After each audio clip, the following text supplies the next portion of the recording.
Stu Hamm was one of my first bass heroes. I started playing back in 1990 at the age of 15, and around that time Stu was playing with guys like Steve Vai, Joe Satriani, and he had solo albums like Radio Free Albemuth and Kings of Sleep. He'd won a bunch of bass awards, and he'd been on the cover of Bass Player magazine, which I used to religiously buy every month, so when I saw his instructional VHS video in a local music store, I knew he'd be worth listening to. At that time, I was also desperate to learn how to slap. I was into Flea from the Chili Peppers, and I'd been really struggling with the technique. Anyway, Stu Hamm's Hot Licks video was called Slap, Pop and Tap for Bass. Wonderful, I thought. This looks like the tape for me. Well, I bought it, and not only did Stu totally blow my mind with his amazing playing,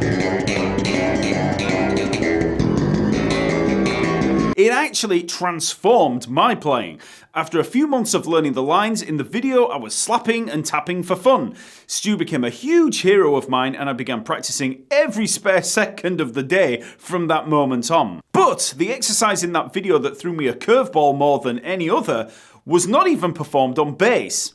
It's what seemed like a simple finger exercise for increasing independence. But as you can imagine, it's not so simple, and I spent what seemed like months working on it. So let's get into it, and let me know in the comments below how you do on first try, because I've never seen anybody do this correctly on first attempt. So here's the exercise. You simply clench your fist, holding down the fingers a little with the thumb at the back, and then you raise your first and third fingers. As you can see there, I'm still holding the second and fourth fingers down with the thumb. So we have the first and third fingers raised. Then go back to the clenched fist and raise the second and fourth fingers. So again, I'm holding down the other fingers with the thumb. And then you just go between them.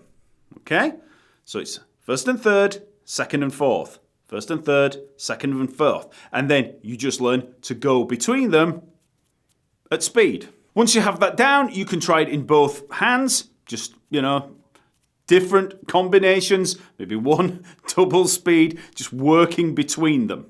So that's the exercise, and as you can imagine, it's good for working on basic finger independence. Does it improve your bass playing? Well, it's obviously not going to turn you into a sight-reading, jazz soloing session bassist. No finger exercise is going to do that, but I do know that I do find it easy to switch between those two groups of fingers in chords and consecutive octaves like this. At the end of the day, it's just a finger exercise, and one that you can work on any time of the day. I also find it helps get my fingers working a little as a warm-up and a stretch. So anyway, give it a try, and you can show people at parties, if nothing else. So check out all of Stuart Hamm's work on albums as a sideman and a solo artist. He also has lessons over at True Fire, and then check out this video here where I work through Stu's cool tapping line from his tune Country Music A Night in Hell. It's fairly easy for players of all levels, but it sounds super cool, and you do get to do a little tapping on bass. So check it out, and I'll see you next week.